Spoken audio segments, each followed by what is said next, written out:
The Italian Wine Podcast is the community-driven platform for Italian wine geeks around the world. Support the show by donating at ItalianWinepodcast.com. Donate €5 or more and we'll send you a copy of our latest book, My Italian Grape Geek Journal, absolutely free. To get your free copy of My Italian Grape Geek Journal, click support us at ItalianWinepodcast.com or wherever you get your pods. Grazie mille.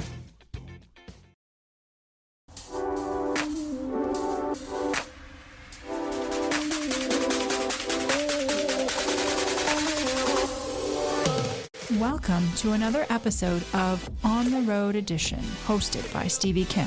Each week, she travels to incredible wine destinations, interviewing some of the Italian wine scene's most interesting personalities, talking about wines, the foods, as well as the incredible travel destinations.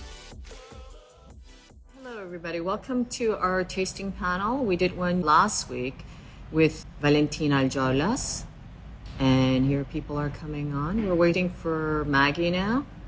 I'm here. Oh, Maggie, thank goodness. I mean, we practiced yesterday. How are you, Maggie? You did your hair and everything. I didn't do my makeup. No, look, I am well dressed today. I know you did your hair and everything. No, the hair is the same as yesterday. So listen, welcome, Maggie. Thank you so much for doing this. As you know, Maggie Henriquez, she's one of the women that I really admire the most in the wine industry. She is, of course, the CEO of Krug. And if you ever go on YouTube, there's a wonderful video of her riding on a bike. I think she's going from the train station to work, right? Because you take the train from Paris to Champagne. Yes, I take the train to Reims. I am here in the house of Krug. Here is the house of Krug. Right, right. Before I met you in person and I saw that video, and I said, this is so romantic. Like, this is all fake, you know, like fake news. Like, they make her to be this romantic. But in reality, I discovered that it's completely true because when we were doing Clubhouse the other day, right? And she was actually literally on a bike trying to multitask, going on a bike and doing the Clubhouse conversations. This is absolutely true. This is a wonderful woman. How long have you been with Krug? I've been 12 years already because I came here in 2009, January.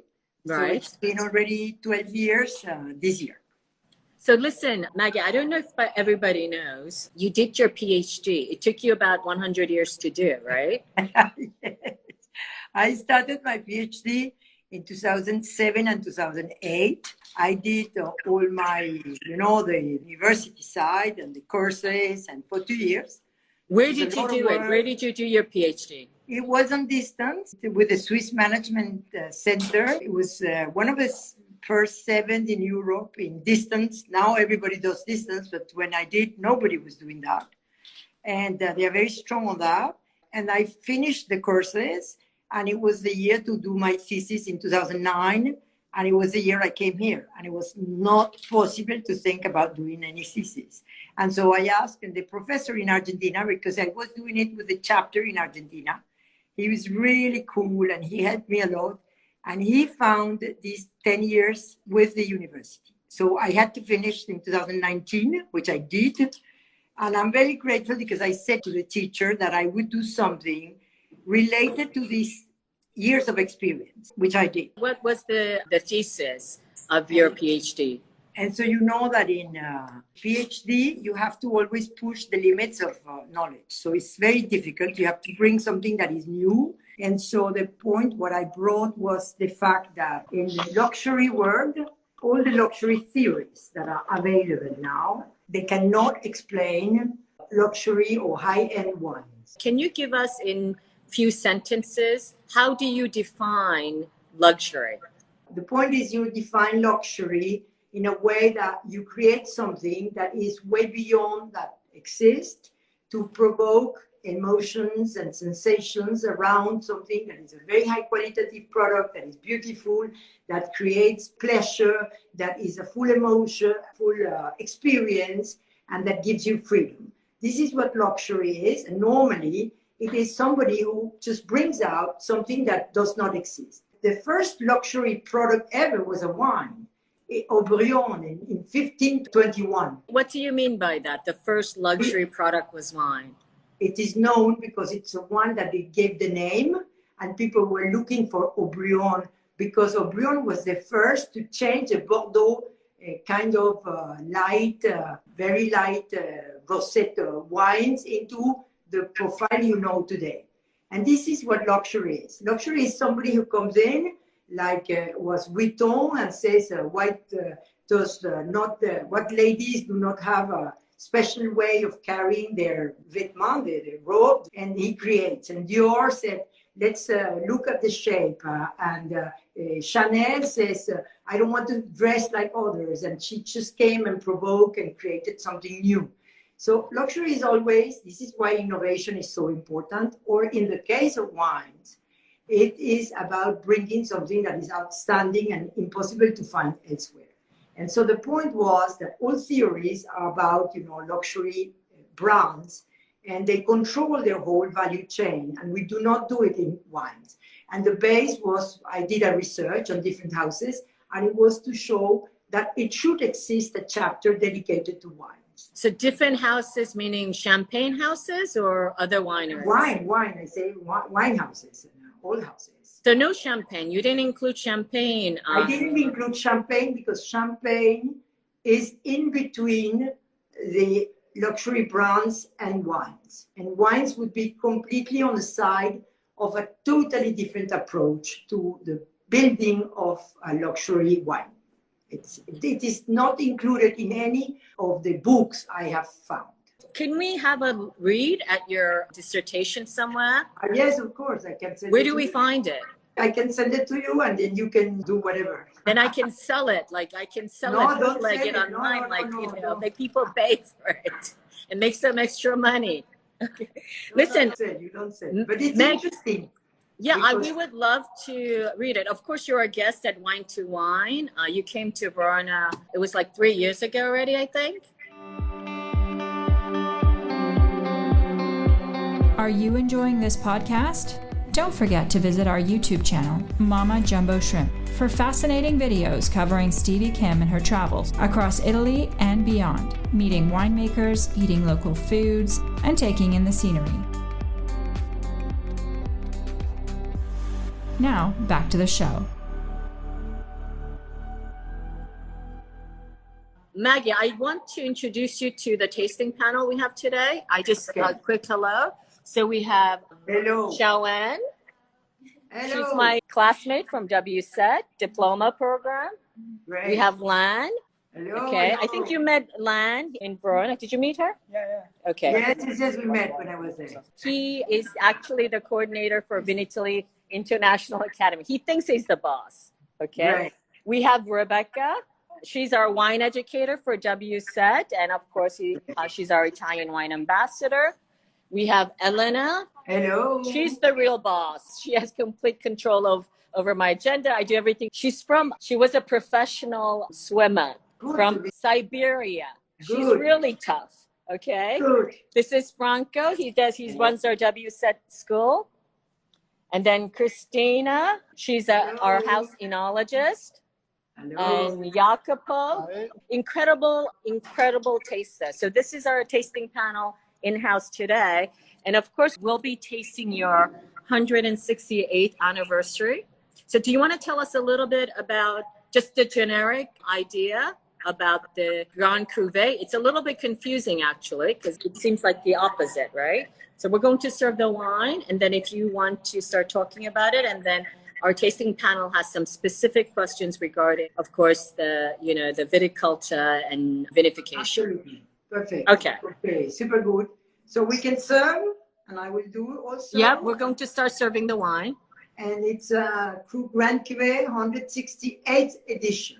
Yes. Okay. Voilà. Actually, because that was the only thing I can get hold of at the last minute. I don't really have a lot of Krugs in the house. I do Italian wine, as you know. This is a great excuse for me to, drink champagne, because otherwise I'm drinking Franciacorta and Trento d'Alpi. So it's nice. Yes, I love it. Love it. Need to talk to you more often. Very good. Probably the first thing we have to say is just to talk about your public is the importance of a good glass. always a glass. Oh my God, we don't have good glass. You're going to go crazy on me. You see, this is the glass we have. Perfect. Okay. Yeah, tell me glass, about the glass, because you're kind of obsessed about no flute, right? You're like, you're the crazy woman, like, no flute, no, I don't want to see it. I am obsessed because I think the flute is like if you go to a concert with the earplugs, or you go to a museum and you see a masterpiece half covered. And this makes me sad because I think the beauty is there and you will miss half of it because you don't have the right glass. So this is why I am obsessed with it. Okay, so what kind of glass? I would say that glass is perfect, a white wine glass. Yeah, we use it for everything, basically. It's a universal glass and it's perfect, that glass. And I think this is what we have to tell people. You don't need a special glass to taste a good champagne. You just need a white wine glass, one you have at home, and you will enjoy it, and you will enjoy it really discovering all the beauty that has been created within it. So, just to come into this Krug Grand Cuvée, this champagne, this is the reason of existence of the house. And it is about this man who arrives in 1834 in Champagne. And it's interesting to know that 1820 to 1850 is the big expansion of Champagne. So Champagne is doing well. It's almost 100 years after the first house of Champagne has been founded, even almost 100 years after Moët et Chandon. So Champagne has already its way to do things, way to approach champagne making. And he is not very comfortable with the proposal. He doesn't like to wait for a good year to make a good champagne, because normally every house makes a non-vintage, which is a light champagne, easy to drink, not complexity at all. And then good years, they will make a vintage. And so he was not very comfortable with this proposal, and he had this dream. I want to see what I can offer, which is the best I can offer every year to our clients. So Krug Grand Cuvée is his idea, is his dream, is a dream of this man. Idea of which man? Joseph Krug. Joseph Krug. You can see him here. You see, this is the founder. Yeah, he's hot. Hot. He's really hot. He's really hot. We will put this up a little bit so we can see him. Yeah, she doesn't get it. Okay, sorry. Yes, he was super guy. And what I like from him is that he decided to leave everything written in a little book that we found, that is this image. Right. This is a little book we found in April 2010. And this allowed us to understand all his philosophy, which starts by understanding every plot through its wine as one terroir. And this is the philosophy of this house since the foundation. And his idea was, every year, I cannot make a great year every year, but I could receive every tone, colors, flavors, aromas of the different plots every year. And I could build a library with wines separated by plot from different years, and I could have in this library everything I need to recreate every year the most generous expression of champagne. And this is his idea, still is the most original champagne of the house. It is unique in Champagne. And the whole idea is to offer in a glass all flavors and aromas of champagne. And so when we want to know what is inside, first we have to taste. For me, I always say, do you like it or you don't? This is most important. Okay, let's taste it. You see, you can feel generosity. You can feel this roundness. There's so many flavors. The French have a really good expression. I love this expression that the French have. Pas mal. Well, this is an expression you say when, you don't have anything else to say. Yeah, exactly. We're tasting the wines. So I'm going to take first question from the panel. Are you okay with that? Mm-hmm. All right. So I'm going to go to Rebecca. So you're using 198 wines to blend across. So you have checked already, no? I have checked with the ID, the Krug ID. Yeah. I can see. How do you choose? How do you make your selection? It's a very, very nice question. Because I just came from that. Every day, we do 15 wines, can be the wines of the year or reserve wines. We do 15 base wines during 5 months. And we are around 5 to 6 people in the room. and a tasting committee. So during 5 months, we do around 1,000 tastings. What? Why didn't you call me? Why don't you call me when you do this? I want to quit my job and come and be one of your 1,000 tasters. You know, base wines are not so easy to taste because you have to imagine how they will evolve and how they will develop in company with others. But the whole idea is we have a digital system that is called Black Book, but it's a totally digital system, so we can follow the plots. And we know what has happened in the last 6 years, because we have the system since 6 years, and it's the profile of the wine. And so we comment completely descriptive way, and also we give some notes and rating, and all of this information will be accumulated, and this is the base with which our cellar master, now Julie Caville, for 20 years with Eric Lebel. Yeah, you've changed your cellar master, right? Julie grew with Eric for 14 years. Eric is still a deputy director, so he's there to support. He's doing all the projects for the group, but he's there to support. Because for me, winemaking in this house is absolutely the essence, it's the heart of the house. And so I wanted to make sure I have an organization that guarantees as much as possible the continuity. So Julie will almost disappear during 15 days at the end of March, and then she will do her creations. When we are tasting, already in the second time of tastings of every wine of the year, she starts noting a little bit. This can go, this can be in Krug Rentley, this can be as in a vintage, if we do a vintage, because the idea is set in the little book of the founder. The champagne number 1 of the house is Krug Rentley. It's this idea of generosity. And the champagne number 2 is the vintage. And there is no better champagne or the other. He says it very clear. A good house of champagne should create only 2 champagnes, the same quality. So we have no difference on quality. One is about fullness and the other is about preciseness. It's the precise story of 1 year.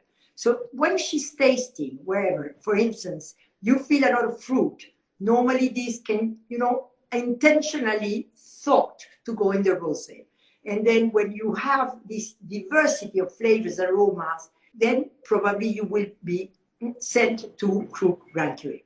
Then when she goes out in these 2 weeks, she will start combining. It's not easy because you have to understand also the library you live. So it's a real complex process where she will put together to find the harmony you get in this glass. So we do have an idea of what is this most generous expression we want to create.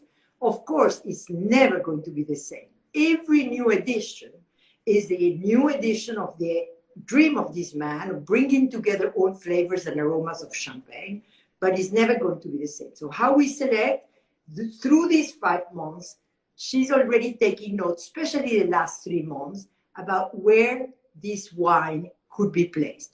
And some of them, she would think that better they go in the reserve wine, because reserve, they will grow, they will get deeper, they will get rounder, they will get wiser, and you feel it. When you taste back the reserves, even we have tasted the previous year, you can feel how in a very reductive space, because they are in very, very close tanks, state of the art, but they evolve, they get like rounder, wiser, and they bring so much to the blend.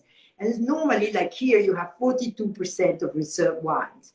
And so depending on the year which is the year around which this champagne was created is 2012. In 2012, you have a lot of character. So it's good to bring, elegance, finesse, and Chardonnays that would bring some kind of light tension to it. And so this is the philosophy with which she will select the wines of the year to then go into the selection of the reserve. I just can't imagine what that means. 198 wines. It just seems like it's almost like science fiction. Yes. But yours is the only house that does this. Is that correct? Exactly. All right. So I'm going to give another question to one of our other panel members, Jacopo. You remember the one that who sleeps all the time? Yes. This is good. You sleep when Look how they come to the office and they say I'm a bad boss. Look at him. Okay, what is your question? My question is always about the blending. It's correct to say that blend 198 wines is not just a signature fact, but he also gave a picture of what is Champagne area, because I saw that wines came from different areas, so different soils, different amounts of chalk. Is one of the purpose of the wine give an aspect of what Champagne is in general? I really like your question because You like him or you like his question? I like him because he sleeps when he's bored, like me. Okay, all right, let's hear. Let's hear. So he's my friend. He's my friend. So I like the question because the question answers a bit the origin of the idea in Joseph Krug. He understood that Champagne could be very diverse. And so what he wanted is to make a tribute to Champagne. And to bring all flavors and aromas of Champagne, you have to, and the high quality he wanted, you have to understand every single plot. It doesn't matter how small it is, as one wine. And with these, you really understand a good grower, a good terroir, and also you understand the region, the area where this terroir is, and the type of grape. And so we like to say that the terroir is the musician, the type of grape is the instrument, and the score is the year. And this is what we kind of get, and this is exactly what you say. What we try to bring together is this symphony of Champagne. So every year, the symphony is going to be different. We then, when we are tasting like today, we said, we have new sounds from the south. And then we started from Aube. And now we started discussing about the differences from the sounds from Risset and Aube. So this is what we try to look for. And of course, because the tones are different according to the year, this is why we have to go through 10 different years. But Krug Grand Cru is about bringing this complexity and the beauty together of the region of Champagne. And to get here, we have to discover the essence of every area and terroir and grower to be able to finally achieve this creation. So are you satisfied with Maggie's answer? He said, why I always like to say. He said it's acceptable answer. That's great. We're kind of towards the end. I just want to ask you a personal question. 2020, it's been kind of a tough year, right? For the House of Krug, but in general for the Champagne area. How have you lived through 2020? I know you're not a Nostradamus, but what do you see in 2021? Well, you know, Stevie, me, as a good Latin American, I have gone through crisis all my life. Since 89, yeah, from Venezuela, sir. So yeah, you win. No competition, you win. Yeah. What is the difference of this crisis? We have to all be aware. This crisis pushes us to be distant. And so we have to try to find connection. We have to connect like you do, through these ways, through words. We have to try to find ways we can create this good energy, because almost every way to create good energy are cut. You cannot go to cinema, you cannot go to concert, you cannot do parties. So this is where great wines, great champagnes have a place. This is where this kind of program has a place, because we can really give and people can receive, and this is the key of this crisis. So how do we live this crisis? I understood that many things we've done were strong and we had to protect. But we were also weak in digital. We didn't have the studio where I am today. We were not so good in CRM at all. And so we started to build areas where we were weak. And the crisis showed us that we were weak.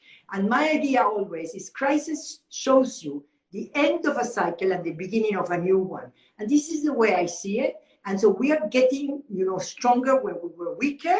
And we have to leave this crisis stronger than what we got into it. This is the way we see it. We were able to do everything, the big steps. This house, the creations are all made in April, decided, in May, blended, in June, they are bottled. So everything, there are steps so important. Harvest, of course, in August this year, very early. Everyone was really at the service of the house, and we were able to do everything we needed. We have activated the markets because some markets were slower or dormant, like airlines. So we had some bottles. After almost 5 years, we didn't have one bottle. So now we have some bottles to give to new clients, to activate new markets. So I see, as always, it's a crisis we don't like because it's a sad crisis. It has put all our partners, our restaurants, hotels in a very difficult situation. And that makes us sad. But, we haven't brought this crisis. So now we have to understand how this crisis will help us to get stronger. And this is the way we treat it. And this is the way we've done it. So, we'll be talking about this actually, if anyone's interested. We're on another panel in Clubhouse tonight at 8 o'clock. We'll be talking about how to face 2021 in the wine business. But don't you miss, I personally miss kind of the physical contact. I mean, I have to be honest, the Italians are crazy about kissing everybody. And I'm perfectly happy now that I don't have to kiss everybody. I have to be honest. But sometimes I do miss those people I like. I miss hugging them and kissing them and the physical contact. Of course, this is the most terrible part of this crisis. Most terrible part of this crisis is pushing us to be distant. And what creates the energy is to be close. When you are with people, it's people who will give you back the energy. And this we have to miss. We are missing in the wine world. Is a world of people. It's about connecting with people.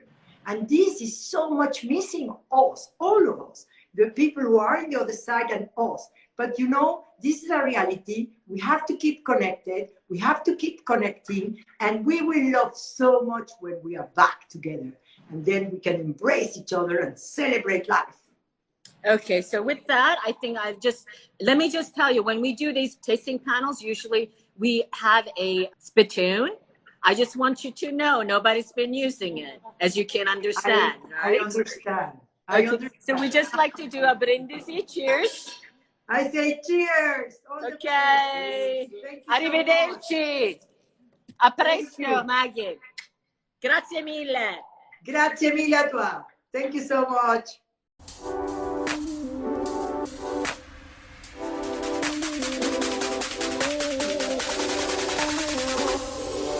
Thank you for joining us on another installment of On the Road Edition, hosted by Stevie Kim.